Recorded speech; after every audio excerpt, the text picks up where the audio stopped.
19 मार्च के आसपास मेरा इंटरव्यू था, तो एनआरसी से पूछा गया था, उसके बाद मेरे एकेडमी बैकग्राउंड से पूछा। आपने वो 163 नंबर लाया है एसए में, और जो निशान जैन थे उनका 161 अब तक का सबसे हाईएस्ट मार्क्स था हिंदी मीडियम में। नमस्कार दोस्तों, स्वागत है आपका और एक इंस्पायरिंग और इन्फॉर्मेटिव वीडियो में। आज मेरे साथ अमित भाई हैं। अमित भाई इसलिए कह रहा हूँ क्योंकि हमारे साथ ही कोचिंग इंस्टीट्यूट में थे जहाँ पे हम सोशियोलॉजी क्लास करते थे। मुझे 2-4 दिन पहले पता चला कि अमित भाई ने 2 बार यूपीएससी का इंटरव्यू दिया है, तो मैं इनसे अप्रोच किया क्योंकि हम लोग 4-5 साल पहले जो थे क्लास लिए थे साथ में। तो मुझे पता चला, मुझे बहुत खुशी हुई, लेकिन फाइनल सिलेक्शन हालांकि अभी तक तो नहीं हो पाया है, कुछ कमियां रही होगी तो उसके बताएंगे इस वीडियो में। और जो इनका रणनीति रहा है प्रीलिम्स और मेंस में, जिसकी बदौलत इंटरव्यू में पहुंचे, उसकी भी मतलब अपनी जर्नी को आपसे साझा करेंगे।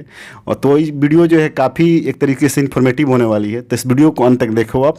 अमित भाई अपने बारे में बेसिक इन्फॉर्मेशन दें। देखिए, मेरा जो है, मैं दरभंगा बिहार के एक छोटा सा कस्बा है कुशेश्वर स्थान, वहाँ से हूँ। मेरा जो स्टार्टिंग जो पढ़ाई हुआ वो गवर्नमेंट स्कूल में हुआ, फिर नवोदय से मेरा 12th तक की पढ़ाई हुई। उसके बाद फिर उस टाइम में जब हम लोग 12th किए थे तो ट्रिपल का एग्ज़ाम आता था, तो ट्रिपल में भूल से ठीक ठाक रैंक आ गया, जिससे एनआईटी जालंधर मिला। एनआईटी जालंधर के बाद लगभग मैं 2.5-3 साल में आईटी ऑर्गेनाइजेशन में काम किया as a software developer and team lead.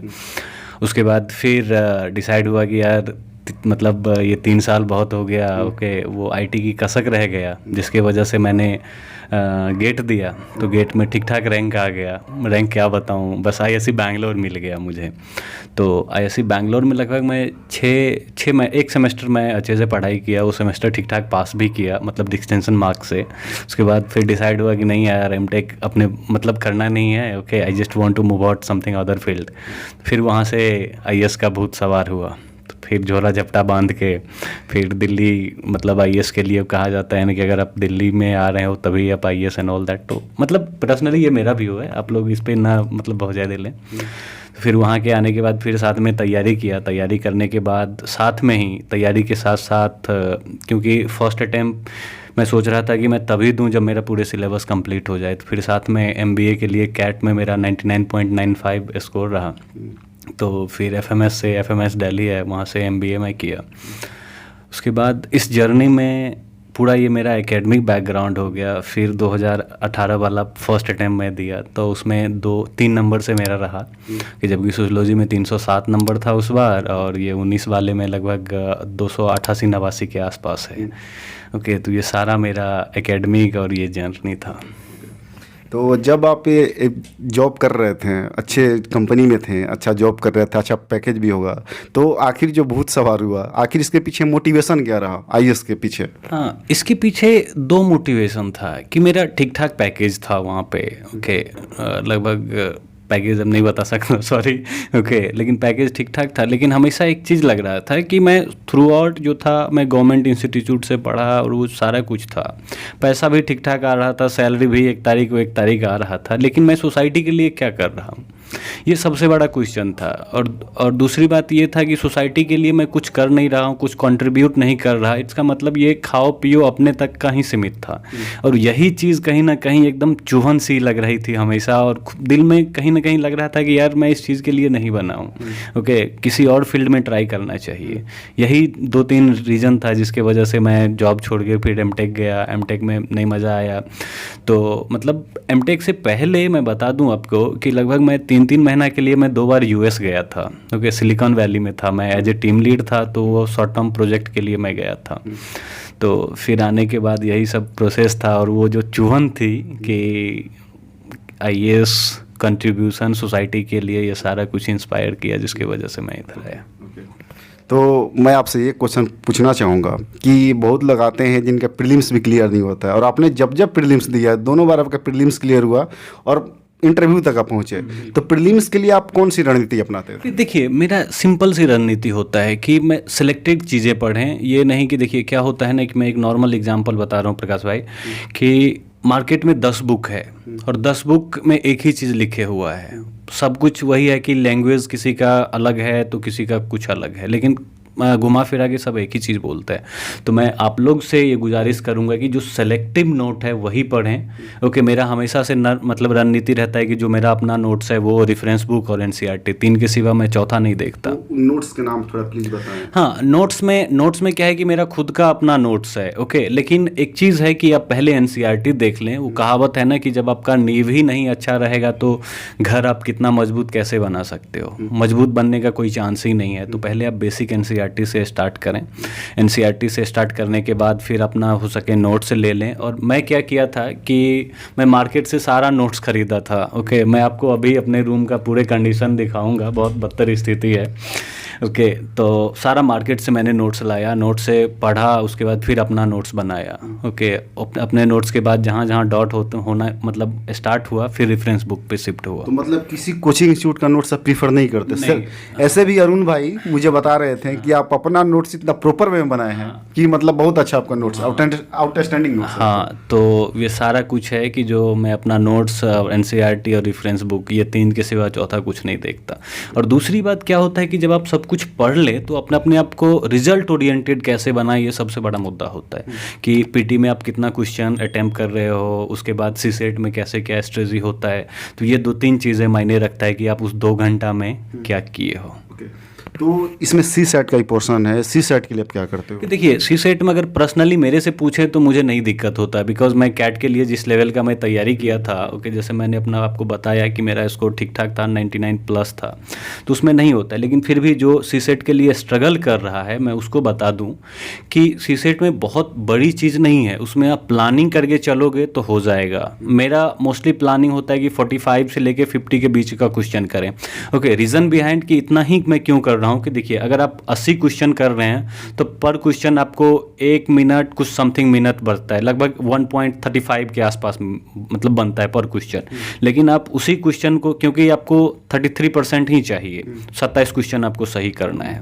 Okay, तो उसमें क्या है कि आप क्यों ना 50 क्वेश्चन टारगेट करें और उस पर अपना टाइम दें, क्योंकि 3 मिनट के आसपास अगर आप एक क्वेश्चन पे देंगे, जो आपका जो करेक्शन मतलब जिस पे आप सही जो लगा सकते हैं उसका जो रेशियो है वो बढ़ जाएगा। तो मेरा प्लान यही रहता है कि 50 के आसपास आप क्वेश्चन सेलेक्ट करें, उसको 3 टर्म में डिवाइड करें। एक टर्म में ये कि आप कितने सही करेक्ट कर सकते हैं जिस पे आपको 100% कॉन्फिडेंस है कि ये सही ही होगा।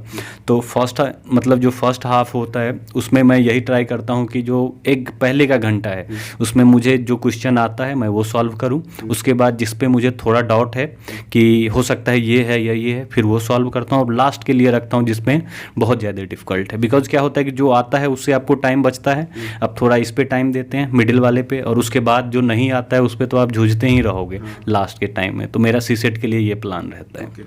ओके, अब तो प्रीलिम्स का आपने बताया, अब चलते हैं मेंस की तरफ कि मेंस का जो चारों सेक्शन है उसको आप कैसे तैयार करते हो? ओके, देखिए, मेंस का वही सारा प्लान वही होता है। मेंस के टाइम में मेरा क्या होता है कि अपने नोट्स, ओके, उसके बाद उसमें करंट अफेयर का थोड़ा बहुत ज़्यादा आउटपुट मैं रखता हूँ। ओके, अपना नोट्स और रेफरेंस बुक और करंट अफेयर, ये 3 के सिवा फिर एनसीईआरटी का वहाँ फिर काम नहीं होता है, क्योंकि बिकॉज इतना टाइम नहीं रहता है कि आप पीटी क्वालिफाई करने के बाद आप बहुत सारे नोट्स पढ़ें। अपना नोट्स, रेफरेंस बुक और करंट अफेयर, बिकॉज आप अपने मेंस में करंट ओरिएंटेड इन्फॉर्मेशन नहीं डालेंगे तो उसका वेटेज नहीं आता है। ओके, जिसके वजह से मैं ये 3 चीज़ रखता हूँ। और वहाँ पर लिखने के लिए भी क्वेश्चन जो होता है कि जैसे देखिए कि हिस्ट्री का स्टैटिक्स पार्ट उठाता है, तो उसमें कोई, अगर मैं पेपर 1 की बात करूं तो ऐसे के बाद, ओके, तो स्टैटिक्स पार्ट में आपको टाइम बचेगा, वो एज इट इज़ उसमें बहुत ज़्यादा आपको कीवर्ड ये सब खोजने की ज़रूरत नहीं पड़ेगा। उसके बाद जब आप इंडियन सोसाइटी में आते हो, जैसे मेरा सोशोलॉजी ऑप्शनल है तो मुझे उसमें नहीं दिक्कत होता है। फिर ज्योग्राफी वाले चीज़ों में मैं थोड़ा सा टाइम देता हूँ, क्योंकि उसमें मैपिंग सारा कुछ बनाना पड़ता है। ओके, जिसके वजह से तो मैं इस तरह से टाइम मैनेजमेंट करता हूँ उस 3 घंटे का। और जो आप बता रहे हैं कि मुझे पता चला, अब मैं देखा मतलब कि आपके फेसबुक पे भी कि जो डिस्ट्रिक्ट का जो मॉक टेस्ट होता है ऐसे का, आपने वो 163 नंबर लाया है ऐसे में, और जो निशान जैन थे उनका 161 अब तक का सबसे हाईएस्ट मार्क्स था हिंदी मीडियम में। आप लोग इस बात को जान के शायद चौंक रहे होंगे, 163 नंबर अमित भाई का था। तो आपने कैसे ऐसे को इतना मतलब इतना मार्क्स कैसे लेके आए? क्या होता है ना कि ऐसे में आप वही चीज़ उठाएं जिस पे आपको 100% पकड़ हो। क्योंकि 1200 वर्ड में लिखना it's not a easy task. Okay, उसके बाद आप उसका किस तरह से फॉर्मेटिव कर रहे हैं चीज़ों को, किस तरह से ऑर्गेनाइज कर रहे हैं, मतलब किस तरह से कौन सा इन्फॉर्मेशन कब डालना है, ये सारी चीज़ आपको फॉर्मेट करना है। तो मेरा सजेशन वही रहेगा, आप तुरम खान बनने का कोशिश ना करें, वहाँ पे आप वही चीज़ लिखें जो आपको 100% आता है। ओके, जैसे अगर मेरे से पूछा जाए तो मैं ये खोजते रहता हूँ कि सोशियोलॉजी से रिलेटेड कौन सा टॉपिक है। ओके, क्योंकि आपको 2 ऐसे लिखना है 3 घंटा में। ओके, तो जिसके वजह से मैं ऐसा टॉपिक खोजता हूँ जिस पे मेरा 100% पकड़ हो। अगर मैं एक नॉर्मल एग्जांपल दूँ, अगर कहीं पे महिला पे लिखे हुआ है, लिखने के लिए बोल रहा है, तो मैं चाह के भी दूसरा टॉपिक नहीं चूज़ करूँगा, महिला पे लिखूँगा, क्योंकि मुझे पता है कि इस पर मैं 1200 वर्ड आराम से लिख सकता हूँ। तो ये मेरा प्लान रहता है। तो उसमें सबसे बेस्ट क्या होता है कि आप कंटेंट रिपीट ना करें। ओके, जो चीज़ लिखें एकदम सिंपल भाषा में लिखें, कि क्योंकि मैं ये एज्यूम करके जाता हूँ जो मेरा क्वेश्चन चेक कर रहा है वो रिटायर्ड प्रोफेसर होंगे। ओके, और जब आप कॉम्प्लिकेशन लिखेंगे, वो ऑलरेडी तीर मार के गया है, तो आप उसके साथ ऐसा नहीं कर सकते कि कोई ऐसा वर्ड दे दे कि जिसको उसको समझने में बहुत ज़्यादा दिक्कत हो। इस चीज़ से हमेशा बचना चाहिए। अमित भाई, आपका सोशियोलॉजी ऑप्शनल है और ऑप्शनल सब्जेक्ट में भी आप एकदम अच्छा स्कोर कर रहे हैं। 307 के आसपास स्कोर कर रहे हैं, मतलब रियली बहुत अच्छा मार्क्स है, इसमें कोई शक ही नहीं है। तो आखिर सोशियोलॉजी वाले जो भी स्टूडेंट हैं, वीडियो देख रहे हैं, तो सोशियोलॉजी के बारे में कुछ टिप्स दें उन लोगों को। कहाँ से आपने कोचिंग किया था और कैसे नोट्स बनाते हैं और कैसे पढ़ते हैं? देखिए, सोशियोलॉजी में कोचिंग करने की बात जब आती है तो वो हम लोग साथ में ही थे, तो मैं क्लास में भी मैं बहुत ज़्यादा लिखता नहीं था, बस मैं सुनने पे मैं बहुत ज़्यादा ध्यान देता था कि वो चीज़ों को कैसे रियल लाइफ से कोऑर्डिनेट करूं। अगर मैं कार्ल मार्क्स की थ्योरी की मैं बात करूं, ऐतिहासिक भौतिकवाद का, तो वो मैं एक कहानी की तरह, अब अभी 2-4 बंदे को मैं गाइड करता हूं, उसको कहानी की तरह मैं समझा देता हूं कि इसका ये चीज़ें हैं, आप इस बेस पे आप समझ लो। ओके, उसके बाद रहती है कि सबसे बड़ा दिक्कत आता है कंटेंट में, तो कंटेंट कहाँ से उठा के लाए। तो मैं मोस्टली जो प्रेफर कर रहा हूँ, ओके, कि एक तो मेरा हिंदी इंग्लिश दोनों अच्छा है, ओके, जिसके वजह से मुझे इंग्लिश मीडियम में भी पढ़ने में कोई दिक्कत नहीं होती है और हिंदी में भी नहीं होता है। ओके, लेकिन हाँ, फिर भी जो भाव इंग्लिश में आता है वो हिंदी में नहीं आता, ये चीज़ रियलिटी है। ओके, तो मेरा जो पहला जो टर्म रहता है वो आप मतलब इग्नू का मटेरियल होता है, जो 11-12 का एनसीईआरटी वो बेसिक के लिए होता है। इग्नू का मटेरियल थोड़ा कॉम्प्लिकेटेड है, वर्ड और जो भी लिखावट है। उसके बाद आप रेफरेंस बुक पढ़ें। ओके, तो रेफरेंस बुक में आपको दिक्कत क्या होगा कि आप कहाँ से पढ़ें, ये बहुत ज़्यादा दिक्कत है। ओके, जैसे कि अभी लोग थिंकर के लिए मोस्टली जैन का बुक पढ़ता है, और मैं उसको हमेशा सबको मना करता हूँ कि यार ये एकेडमी लेवल के लिए है, आप ये मत पढ़ो। इससे अच्छा है कि मार्केट में बहुत सारे नोट्स है, जैसे पांडे सर हो गए, इन सब का नोट्स है, आप वो उठा के समझ लो। ओके, समझने के बाद आप जितना हो सके, जितना अच्छे से अच्छे तैयारी है, वो आपको रेफरेंस बुक ही दे सकता है। ओके, आप मैं रेफरेंस, जो भी मेरा रेफरेंस बुक का लिस्ट है, मैं ज़रूर चाहूँगा कि मैं शेयर कर दूं, कि ताकि इसका बेनिफिट ज़्यादा से ज़्यादा मिल सके। तो मैं वो मतलब अमित भाई जो भी बताएंगे उसको मैं बता दूंगा, ठीक है, वो आपको साइड में दिख जाएगा। अमित भाई, आपने ऐसा गलतियाँ क्या करी जो फाइनल सिलेक्शन नहीं हो पाया? 2 बार से इंटरव्यू दे रहा हूँ। देखिए, क्या होता है ना कि फाइनल सिलेक्शन मेरा जीएस में थोड़ा कम मार्क्स रहता है। ओके, द रीज़न बिहाइंड कि सिलेबस अभी 2 साल जो मैं कंटिन्यूसली इंटरव्यू और ये जो मैं दे रहा था, एक रोटेशन में मैं फंसे पड़ा था। ओके, कि पीटी दे के आता था, 1 से 1.5 महीना का टाइम मिलता था, फिर से पीटी स्टार्ट कर, मतलब इंटरव्यू दे के आता था, 1.5 महीना का जो टाइम बचता था, फिर अंधाधुन पीटी के लिए लगता था, पीटी निकाल लेता था, फिर मेंस के लिए मतलब रखता था। तो इस दौरान मुझे टाइम ही नहीं मिलता था कि मैं अपना कमी जज कर सकूं। इस बार मैं पीटी नहीं दिया, और अपना जितना भी कमी था मैं एक लिस्ट बनाया कि मैं कहाँ कहाँ गलती करता हूँ। तो मैं जो देखा कि जब मैं आंसर राइटिंग करता हूँ तो बहुत सारी चीज़ें मैं स्किप कर देता हूँ कि 20 के 20 क्वेश्चन अटेंड करने के लिए। ओके, और ये मेरा कमी क्या होता है कि जब आंसर मैं लिखता हूँ तो उसको सीक्वेंस वाइज मैं नहीं लिख के, कि क्योंकि उस टाइम में समझ रहे हैं 20 घंटा आपको हर क्वेश्चन पे 7-7.5 मिनट मिलता है। फॉर्मेट करना, एग्ज़ाम का प्रेशर, कंटेंट आप रिपीट ना करो, ये सारी चीज़ें मैं भी गलती करता था कि कभी कभी तो रिपीट कर देता था क्वेश्चन, मतलब आंसर जो है, क्योंकि वो सीक्वेंस चलते रहता था। ओके, ये सारे गलती है। बेसिकली गलतियाँ आप 2 चीज़ ना करें, रिपीट ना करें, और जो पूछ रहा है एज इट थे। तो और 2 साल में मैंने जो गलती किया वो गलती ये था कि मैं पॉइंट वाइज लिखता था। ओके, बिकॉज नवोदय से पढ़ के आने के बाद मैं भी मोस्टली पॉइंट वाइज लिखता था। तो हिंदी मीडियम के लिए मेरा जो सजेशन होगा, आप पैराग्राफ में लिखें। ओके, क्योंकि जो इंग्लिश मीडियम का अगर आप कॉपी देखें, मैं भी देखा था कॉपी, सारे टॉपर का कॉपी मैं भी देखता था। तो जो इंग्लिश मीडियम वाले टॉपर होते हैं वो पॉइंट में लिखते हैं, आप गौर करिएगा इस चीज़ को। तो जो इंग्लिश में क्या होता है कि चीज़ों को समेट लेना एक वर्ड में अच्छे से आता है सबको, लेकिन हिंदी में एक वर्ड को आप नहीं समेट सकते, उसको डिस्क्राइब करना ही करना पड़ता है। और यही मेरा सबसे बड़ा गलती था, जिसकी वजह से मेंस में जीएस वाले पार्ट में मेरा नंबर नहीं उठ रहा था। जो आपका इंटरव्यू था कौन सा बोर्ड में था, दोनों बार जो आपने दिया? और कुछ यूनिक क्वेश्चन जरूर बताएं। हाँ, जैसे कि मेरा फर्स्ट टाइम जो था वो मनोज सोनी सर के पैनल में था, तो उस टाइम का बहुत सारे क्वेश्चन तो अब याद नहीं है। ओके, तो इस टाइम का जो क्वेश्चन था वो बेसिकली मतलब इससे एनआरसी, मेरा 18-19 मार्च के आसपास मेरा इंटरव्यू था, तो एनआरसी से पूछा गया था। उसके बाद मेरे एकेडमी बैकग्राउंड से पूछा कि आप अच्छे जगह से पढ़ लिखने के बावजूद भी आप अच्छे जगह काम किए हो, उसके बावजूद भी आप क्यों एज ए सिविल सर्वेंट आना चाहते हो। उसके बाद जो सबसे फनी, मैं दरभंगा से हूँ, जैसे कि मैं बताया, मेरे से दरभंगा का मीनिंग पूछा था कि mister Kumar you are from, basically you are from Darbhanga Bihar, what the meaning of Darbhanga Bihar.